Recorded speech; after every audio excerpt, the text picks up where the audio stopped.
Bueno, estamos una vez más de vuelta. Una vez más seguimos estos puntos, seguimos hablando acerca del pecado, sus consecuencias y cómo es la única forma de poder redimirlo.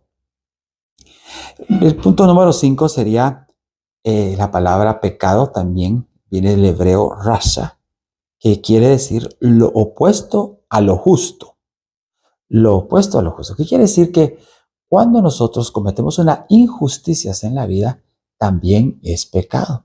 Y las injusticias son muy consecuentes. Por ejemplo, un empleador que le retiene el salario a sus trabajadores, no les paga a tiempo por molestar o no les puede pagar, eso es una injusticia. Y esas injusticias tienen pecado. Por ejemplo, también un padre de hogar que tiene su esposa, sus hijos pequeños, y decide irse con la otra, ¿verdad? Eso también es injusticia, es un pecado muy grande. Yo conocí a un hermano que él tenía, yo creo que tenían 7 hijos, y él era mayor, y él ya era mayor, pero sus hijos eran pequeños, y la esposa decidió irse de la casa y se fue a vivir a otro lado porque ya estaba aburrida de tantos niños y los dejó. Imagínate qué injusticia tan grande. Él se tuvo que encargar de ellos, los niños pequeños se tuvieron que crear prácticamente solos porque la mamá pues le había dispuesto a irse. Entonces tenemos que tener cuidado con las injusticias que podemos cometer, las deudas que no queremos pagar, cosas que puedan ser injustas en la vida también son pecado y esto también tiene consecuencias económicas en nuestra vida. Salmos 9:16 dice, el Señor se ha dado a conocer, ha ejecutado juicio. El limpio es atrapado en la obra, el impío, perdón, es atrapado en la obra de sus manos. Así que tenemos que tener cuidado por ser injustos. Ahora bien, hermanos, el pecado es siempre hundimiento.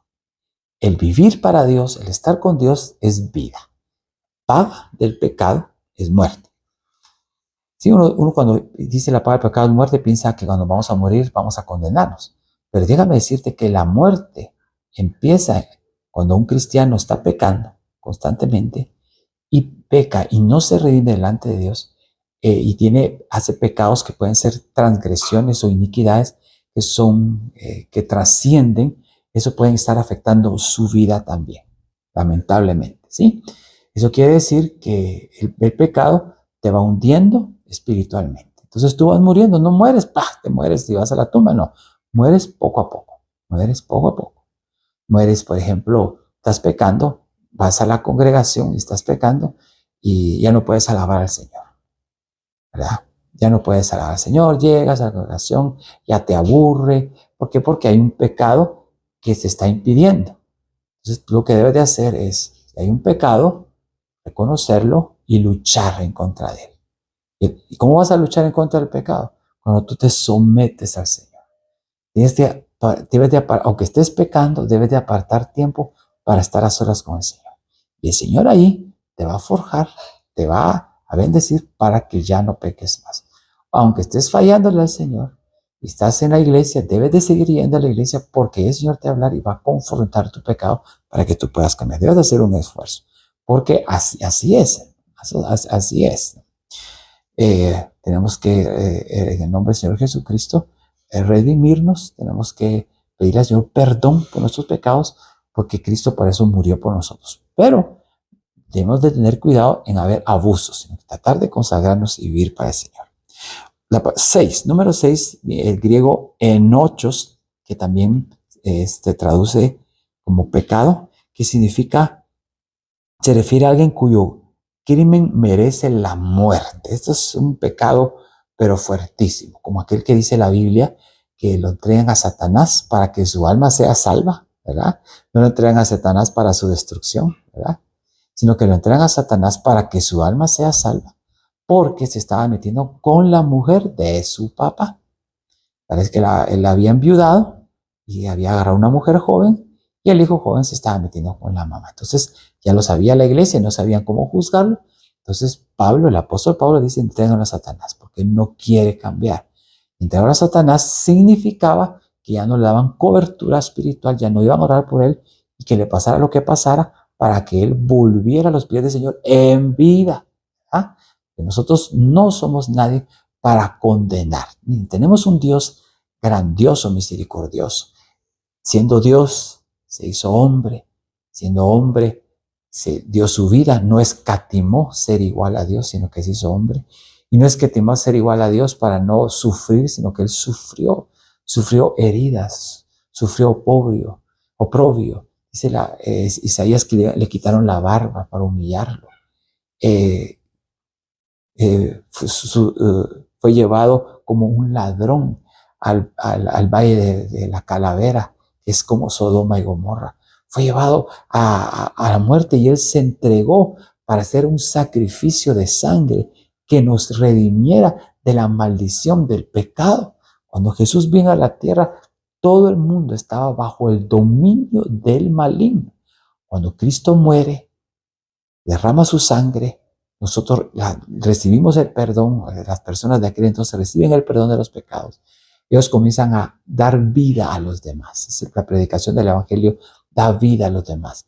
La predicación del Evangelio es el predicar el perdón de los pecados. Entonces, hermanos, la paga del pecado es muerte, pero el perdón de los pecados es el regalo de Dios para la humanidad que nosotros recibimos hoy por la muerte en la cruz del Calvario. Qué maravilloso sacrificio. Algo que tenemos que estar recordando siempre, que lo recordamos cuando tomamos la cena del Señor.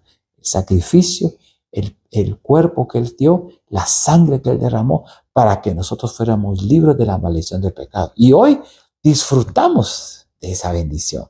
¿Qué bendición? De estar libres de la maldición del pecado. Hoy disfrutamos de esa bendición. El pecado ya no nos domina. Satanás nos tienta, pero no nos domina. Satanás propone, pero no nos domina. Ya no nos domina.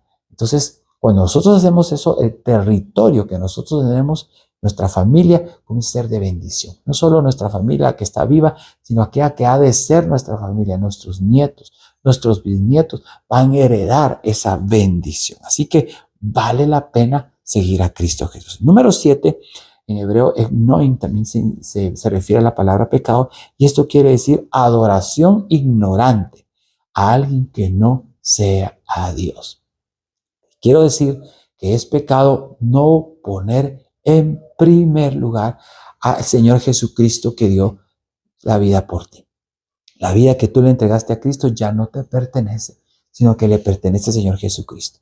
Entonces va a venir el Señor Jesucristo, te va a regenerar, te va a dar gozo, te va a dar paz, te va a bendecir, te va a dar prosperidad, te va a dar salud. Tú que tienes que es bendecirlo a Él, tienes que pelear en contra del enemigo, tienes que luchar en contra de tu carne. Si tienes a Cristo, eres vencedor y vas a lograr vencer la esclavitud del pecado. Quiero contarte que yo conocí a una persona muy cercana que era esclavo de la pornografía. Él era cristiano, iba a la iglesia, pero yo me enteré que él era esclavo de la pornografía y de los pecados ocultos que lleva la pornografía. Pero él, un día ansioso, hermanos, por cambiar, porque él iba a la iglesia y la palabra lo confrontaba. Yo me recuerdo que comenzó a luchar con todas sus fuerzas para dejar todo eso. Y se sometió a Dios y todavía seguía fallándole a Dios, pero se seguía sometiendo a Dios. Y el Señor lo liberó, porque eso es lo que hay que hacer. Mira, pues 2 tipos de personas. Jesús estaba orando en el monte del Getsemaní antes de ser entregado. Dice la Biblia que entre más había aflicción en él, dice que él más oraba. Pero los apóstoles dice que tenían tanta tristeza que se durmieron. ¿Sí? Jesús tenía aflicción porque iba a tomar la copa más pesada de este mundo que un hombre pudo haber recibido por amor a nosotros. Pero ¿qué es lo que hacía cuando veía que ya venía esa multitud? Y como 500 personas llegaron a buscar a Jesús con espadas y con palos para rodear a los apóstoles. Entonces, cuando llega Jesús en la tribulación, buscaba más. Dice la Biblia que oraba más intensamente, más se metía con eso, más fuerza le ponía. Pero los apóstoles, repito, Cuando vieron la aflicción y tenían tanta tristeza porque Jesús les decía, ahorita me van a entregar, ahorita voy a morir, se entristecieron tanto que se durmieron. Y eso es lo que pasa muchas veces. Porque un cristiano cae en tentación. Porque entre más, cuando cae en tentación, se deja el abandono y dice, ya pequé, no puedo. Y ese es el peor error que puede haber. Nosotros como hijos de Dios, hay un pecado, abogado tenemos para con Cristo. Dice la Biblia que un corazón contrito y humillado no lo va a despreciar el Señor. Si estás empezando a buscarle al Señor y le fallaste, levántate. Dice que 70 veces se levantará el justo. Hermanos, fallamos a cada momento. Yo todavía estamos fallando. Si ya no cometemos los pecados, ¿verdad? De muerte, ya no los cometemos, pero fallamos al Señor. Todos fallamos, pero entonces, Señor, perdóname. Padre, reconozco que estoy haciendo esto y esto malo. Y Señor, tú confiesas tu pecado, te arrepientes y cambias, y Él te va a ayudar a seguir cambiando y ser bendecido. Dice Hebreos 9:7, pero en el segundo, solo entra el sumo sacerdote una vez al año, no sin llevar sangre, la cual ofrece por sí mismo y por los pecados del pueblo cometidos en ignorancia. Quiero decirte que a veces nosotros cometemos pecados de ignorancia. Muchas veces son los pecados que omitimos, de omisión al Señor, cuando no hacemos su voluntad, sino que solo hacemos nuestra voluntad. Dios nos dice que hagamos algo específico, algo aquí que estamos haciendo, y Él nos habla y nos dice esto, y omitimos su voz. Eso también es pecado y tenemos que tener cuidado. Tenemos que escuchar a Dios. Él nos dice, espérate, ahorita no, pero nosotros queremos ir, ¿verdad? Él nos dice, anda allá, anda a la vigilia, ahora te toca hacer esto, hacerlo. Nosotros le decimos no, estamos omitiendo la voluntad de Dios. Eso también son pecados, porque son pecados de idolatría, porque ponemos nosotros en primer lugar a otras cosas que no sea el Señor. Y la última es parabetes, que es un transgresor, el que viola las leyes. Dice Romanos 2:23, tú que te jactas de la ley, violando la ley, deshonras a Dios. ¿Qué es la ley? Lo que está escrito en la palabra que debe de hacer y que no debe de hacer. Hay instrucciones de cómo podemos vivir en la tierra y que no podemos hacer. Una instrucción que se me viene aquí ahorita a la mente es, nosotros no podemos como hijos de Dios comer sangre de los animales, ¿sí? No sé si ustedes han escuchado aquí, se llama moronga, ¿verdad? Que es hecho con la sangre. Según la Biblia, hermanos, no podemos comer eso. Entonces, si nosotros lo comemos y ya lo sabemos, podemos estar transgrediendo alguna ley. El Señor sabe por qué no lo prohibió, ¿verdad? Él es perfecto, ¿verdad? Él es justo. O por ejemplo, hay una ley para el enojo, ¿sí? El enojo tiene ciertas características. Tú lo puedes representar controlado por el Espíritu Santo. Pero si el enojo se sale y acarrea muerte, o es injusto, o lastima, o es de pie de tropiezo, transgredes una ley, ¿sí? Por ejemplo, otra transgredir la ley es tener codicia. Codiciar, ¿verdad? Codiciar la casa de tu prójimo, codiciar la mujer de tu prójimo, codiciar el hombre de tu prójimo, codiciar el carro que tiene tu prójimo, el negocio. Eso también es transgredir la ley. Las leyes, los mandamientos del Señor, los 10 mandamientos que son tan famosos. De envidia, ¿verdad? De alguien, ¿verdad? El orgullo. También son cosas que se transgreden, que también son pecados. Y otro pecado puede ser también interpretar falsamente las escrituras, ¿verdad? A nuestro antojo. Cambiarle la Biblia para acoplarnos a nosotros. Así hacerlo para nosotros. Dice Romanos 6:23. Porque la paga del pecado es la muerte, mas la dádiva o el regalo, yo lo agrego, de Dios es la vida eterna en Cristo Jesús, Señor nuestro. O sea que las consecuencias del pecado es la muerte, a veces la muerte física, sino la muerte espiritual poco a poco, parcialmente. Cuidado. Ahora bien, consecuencias del pecado. Consecuencias del pecado, como decía, la muerte de una forma general, pero vamos a hacer consecuencias del pecado aquí en esta tierra. Lucas 12:20 dice, pero Dios le dijo, necio, esta noche vienen a pedir tu alma y lo que has provisto, ¿a quién será? Esta es una parábola de un hombre que en su negocio le iba súper bien, le iba muy, pero muy bien. ¿Sí? Entonces dijo, bueno, dijo, tengo, no tengo lugar para guardar mis frutos, no tengo lugar para guardar mis ganancias. Voy a agrandar mis bodegas, voy a poner ahí mis ganancias y por años ya no voy a trabajar, me voy a gozar y me voy a alegrar, dijo este hombre. Entonces el Señor termina diciéndole, pero Dios le dijo, necio, esta noche vienen a pedir tu alma. Y lo que has provisto, lo que has acumulado del dinero que tienes en el banco, ¿de quién será? ¿Sí? Ahora, ¿qué quiere decir esto? Que este hombre se dedicó solo al trabajo, era trabajo humano. Trabajaba, hizo riquezas y se olvidó de Dios. Y al haberse olvidado de Dios y hacer riquezas y no recordarse de Dios y sus riquezas, ni de su prójimo, ni del pobre, ni del necesitado, ¿verdad? Que es el prójimo, que todos son el prójimo, eso le dio las consecuencias, trajo consecuencias a su vida. Y las consecuencias fue lamentablemente la muerte. Entonces, una de las consecuencias es la muerte prematura del pecado. No siempre, no digo que es así siempre, porque hay personas que mueren antes de lo que uno quisiera, previsto, jóvenes, porque Dios los guarda de algo. Esos son designios del Señor que nosotros no podemos meter. Pero la muerte es algo que Dios tiene la autoridad total, porque Él tiene las llaves, ¿verdad? De la muerte y del Hades. Él es el que dice cuándo deben de morir, cuándo no. Entonces, pero una de las consecuencias, y en muchas ocasiones, la muerte temprana es por haberse olvidado de Dios o por haber deshonrado a los padres. Número 2, la consecuencia del pecado es la muerte, ¿verdad? Otra consecuencia es que afecta tu voluntad y comienzas a hacer la voluntad de Satanás cuando hay pecado.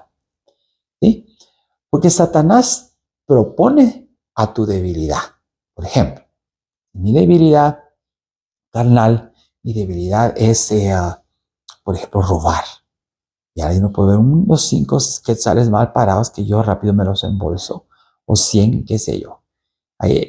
No hay ni una moneda que se quede abajo tirada porque es mi debilidad. Entonces, ¿qué va a hacer Satanás para dominar tu vida? Porque déjame decirte, cada vez que yo caigo en una tentación, cada vez que yo cedo a Satanás, él se acerca a mí y me comienza a dominar. ¿Sí? Cuando yo digo al Espíritu Santo, que Él domine mi vida, que Él haga lo que quiera conmigo, que Él esté conmigo, entonces Él me comienza a dominar y comienza a venir la unción. Y comienzo a tener unción. Yo comienzo a bendecir a otros porque tengo unción, porque el dominio del Espíritu Santo está siendo total. Pero igual es Satanás. Satanás te domina y se va acercando y se va pegando a ti, porque lo que quiere es inclusive entrar a tu cuerpo y dominarte si tú se lo permites. En la Biblia vemos varios endemoniados. Por ejemplo, María Magdalena, al parecer era una prostituta.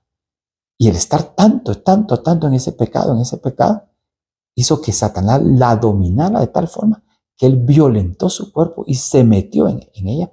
Y ya le tuvieron que sacar los 7 demonios que ella tenía por haber pecado tanto. Imagínate cuánto pecó el Gadareno, que tenía 3,000 demonios, de legiones de demonios. Entonces, ¿qué es lo que pasa? Que afecta la voluntad. Muchos hoy en día son gobernados por el mismo Satanás. Son gobernados por el mismo diablo. Cuidado, ¿verdad? Eso es la consecuencia del pecado. Esa es la consecuencia de haberle fallado al Señor, de ser gobernados por el mismo Satanás. A llegar a tal forma que violentan, que hacen cosas. Por eso estamos estudiando el libro de Apocalipsis y estamos viendo lo que puede pasar en una iglesia si se deja a una persona y no se le libera que entrar al enemigo. Entonces tenemos que tener cuidado porque se afecta la voluntad. Juan 8:44 dice, cuando vosotros sois de vuestro padre el diablo y los deseos de vuestro padre queréis hacer. Él ha sido homicida desde el principio y no ha permanecido en la verdad porque no hay verdad en él. Cuando habla mentira, de lo suyo habla porque él es mentiroso y el padre de mentira. Entonces, el Señor Jesús está hablando a unos religiosos y les dice, miren qué tremendo es, vosotros sois de vuestro padre el diablo. Su papá es Satanás. ¿Sí? ¿Por qué? Porque el dominio de la voluntad de ellos, de los sentimientos de ellos, no era perdonar, no era amar, sino que era hacer la voluntad del diablo Y el diablo se lo lleva a mentirte, a engañarte, a decirte que el pecado está bien y cuando no es así. Así que debes tú de seguir a Cristo. Y si tú vienes a Cristo, tú le pides perdón a Él, aceptas esa muerte que Cristo Jesús en la cruz del Calvario, y te limpia, Él te acepta y te hace hermano de Jesús. Entonces vienes tú a ser hijo de un Padre que está en los cielos. Y los que hacen la voluntad del Padre son los hijos del Padre que está en los cielos, nuestro buen Dios. Así lo hizo Jesucristo. Somos parte de un redil. El Señor nos acepta en su redil y ahora nuestro Padre no es el diablo, porque no hacemos lo que nos dice. Ahora nos vamos a resistir a la inercia. Vamos a parar. Es como que en un tráiler, un furgón va a 100 por hora y para. Y hay una caja. La caja va a seguir. A ver, para de repente. Entonces la caja sigue, ¡pum!, hasta el tope. Porque esa es la inercia que nosotros llevamos como hijos de Dios. Estamos en un tráiler y ahora el Señor hizo alto, vas a irte por aquí. Entonces el pecado quiere seguir. Pero nosotros en el nombre de Jesús lo vamos a parar. Y eso lo hace cuando tú te metes con el Señor, cuando tú estás sometido al Señor. Yo no quiero el dominio del diablo para mi vida ni para mis hijos. Yo no quiero que en mi casa, ¿o acaso tú quieres que en tu casa domine Satanás? ¿Verdad? ¿Qué quieres que domine el diablo en las conversaciones? ¿Verdad? Cuidado, tenemos que hacer que domine el Espíritu Santo. Dice Juan 9:3, porque también el pecado afecta el cuerpo. Respondiendo Jesús dijo, respondió Jesús, no es que pecó ni sus padres, sino para que las obras de Dios sean manifiestas. Había un hombre que era ciego y los apóstoles le dicen, mira, este hombre tanto tiempo enfermo, ¿quién pecó? ¿Sus padres o él? Ahí nos habla mucho, ¿verdad? Porque Jesús no le dice, no, es pecado, no es por eso. Sino que Jesús no es que pecó él, sino que él estaba enfermo para que este día viniera y el Padre, y el glorificado fuera el Padre, la obra de Dios fueran manifiestas. Pero está enseñando que puede ser que a veces tenemos enfermedades por los pecados de nuestros padres o por el pecado mío. ¿Verdad? Cuando son muy fuertes, a veces Dios lo permite porque cuando nos pecamos entramos al territorio de Satanás. Por eso en el nombre de Jesús nos tenemos que resistir para no pecar. Por eso dice la Biblia que Él vino a la tierra a rescatar a muchos. ¿A quiénes se les rescata? A los que están en peligro. No se va a rescatar si yo ando bien, ¿verdad?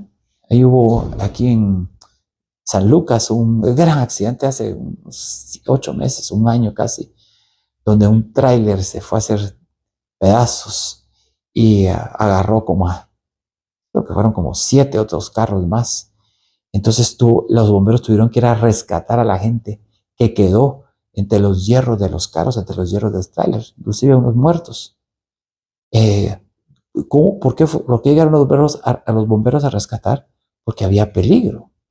Igual nosotros, ¿no? Jesús vino a rescatarnos del lodo, de la condenación eterna, de las garras de Satanás. Así que no debemos de dejarlo a Él que nos domine el pecado, que nos domine el diablo. Porque si no, vamos nosotros a perder. Por eso somos más que vencedores en Cristo Jesús y triunfantes. Porque el Hijo del Hombre ha venido para salvar lo que se había perdido del mundo. ¿Sí? Cuando tú pecas, puedes afectarte a ti, puedes afectar a tus hijos, puedes afectar al alrededor, ¿verdad? Pero Jesús vino a rescatarnos. Lucas 15:4 dice, ¿qué hombre de vosotros, teniendo 100 ovejas, si pierde una de ellas, no deja todo lo que tiene, no deja las 99 en el desierto y va tras la que perdió hasta encontrarla? ¿Sí? ¿Esto qué quiere decir? Que si hemos fallado, Jesús nos va a ir a buscar y te va a usar a ti, me va a usar a mí, para que vayamos en el nombre de Jesús a buscar a la gente que se está perdiendo. Primera de Corintios 15:3 dice, le voy a hablar a ustedes ahora cómo se corrige el pecado, cómo podemos corregir el pecado. Porque yo os entregué en primer lugar lo mismo que recibí, que Cristo murió por nuestros pecados conforme a las Escrituras. Cristo murió para pagar la consecuencia de nuestros pecados. O sea que Él cuando Él murió en la cruz del Calvario, el pago por haber pecado nosotros y para que nosotros no sufriéramos las consecuencias de la condenación eterna por el pecado, el precio Él lo pagó. Fuimos comprados con sangre. Cuando nosotros le decimos Jesucristo, Él toca la puerta y le decimos Jesucristo, entra a mi vida, voy a seguir, voy a servirte, voy a buscarte, voy a adorarte. Lávame con tu sangre, perdóname, yo te voy a seguir. Es importante que sigas a Cristo no a tu manera, sino que a la manera de Él, ¿verdad? Es bien importante, hermano. Que sigas a Cristo a la manera de Él, no a tu manera. Porque a veces muchos siguen a Cristo y a su manera, y eso no es así. Entonces, cuando tú dejas entrar a Cristo, Él te limpia, te lava. Si tus pecados fueren como la grana, verán a ser blancos, como la lana. Si tus pecados fueren rojos, como el carmesí, verán a ser blancos como la nieve. Si no mal recuerdo, dice así exactamente el verso. Él te lava, Él te limpia. Fíjese que en una ocasión había un hermano que llegó a la iglesia y me dice, mire pastor, yo hoy me quiero arrepentir, quiero pedirle perdón porque mire, me aparté de él y usted ya sabe. Entonces, venga a hacerme, vamos a orar. Entonces, yo oré por él, intercedí por él. Y el Señor me dijo, mira, en recompensa por lo que hiciste por mi hijo, yo te voy a mostrar algo. Me dijo el Señor. Eso me dio a entender el Señor. Entonces, yo vi al hermano, fíjate, yo lo vi sucio, hermano, con llagas, sangre. Yo lo vi así, su cuerpo, ¿no? Yo vi al Espíritu. Cuando yo vi, cayó algo, la sangre de Cristo. Cayó, pero la sangre lo transformó en blanco. Cuando yo vi, hermanos, que cayó la sangre de Cristo, que no lo vi roja, sino que comenzó a caer blanca, que era la sangre de Cristo, no me expliques exactamente por qué. Cuando yo me di cuenta, el hermano, hermanos, en un momento había sido perdonado a sus pecados por el amor de Cristo, por su misericordia, que nos perdona a cada momento. Por eso a Él sea la gloria y a Él sea la honra. Hermanos, esto es de vida o muerte. Tienes que poner alerta a esto. Cristo Jesús murió por nuestros pecados y Él nos redimió. Ahora bien, la ramificación de recibir el perdón es que nosotros también tenemos que perdonar a otros. Cristo nos perdonó, nos perdona cada rato. Y la clave para seguir con ese perdón es que nosotros perdonemos también a los otros. Padre nuestro que estás en los cielos, santificado sea tu nombre, venga a tu reino y que se haga tu voluntad, la del cielo como en la tierra. Sí. Perdona el pan nuestro de cada día, perdona nuestros pecados, así como también nosotros perdonamos a los que nos ofenden. En otro evangelio dice, Señor, perdona mis deudas, así como yo también perdono a mis deudores. ¿Sí? Y no nos dejes caer en tentación y líbranos del mal, etc. ¿Qué quiero decir? La ramificación de haber recibido ese perdón es que tienes que perdonar a otros. Tienes que perdonar a otros. Es importante, hermano. Es que mira lo que me hicieron, es que Cristo ya te perdonó. Y Cristo te da la clave, que Él te perdona a cada momento. Y tú también tienes que perdonar a tu prójimo hasta 70 veces 7. Bueno, mis amados hermanos, yo quiero concluir con esta enseñanza. Para mí ha sido una gran bendición. Este es nuestro primer capítulo. Tenemos que ver el próximo capítulo y puedas, pues por supuesto, escribir comentarios si así tú lo requieres. Bendigo tu vida y oro por ti para que el Señor te libre de las garras del enemigo que te influyen al pecado. Y Señor y Padre Celestial, en esta preciosa oportunidad, te quiero bendecir y adorarte y agradecerte por ese sacrificio tan glorioso que hiciste en la cruz por amor hacia nosotros, por regalarnos el perdón del pecado. Aprovecho a decirte, Señor, por favor, perdónanos porque sé que te hemos fallado.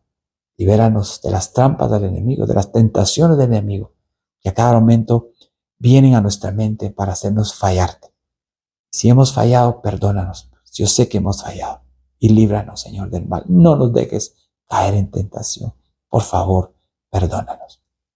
Señor del cielo, te agradecemos por este tiempo de enseñanzas, de este discipulado. Yo sé que va a ser de bendición para cada uno de nosotros. Señor, te damos las gracias, te amamos, te adoramos, te alabamos, te exaltamos, te bendecimos, porque no hay nadie como tú. Tú eres el Rey de Reyes y el Señor de Señores. Amén y amén. Así que hasta la próxima. Bendiciones para todos.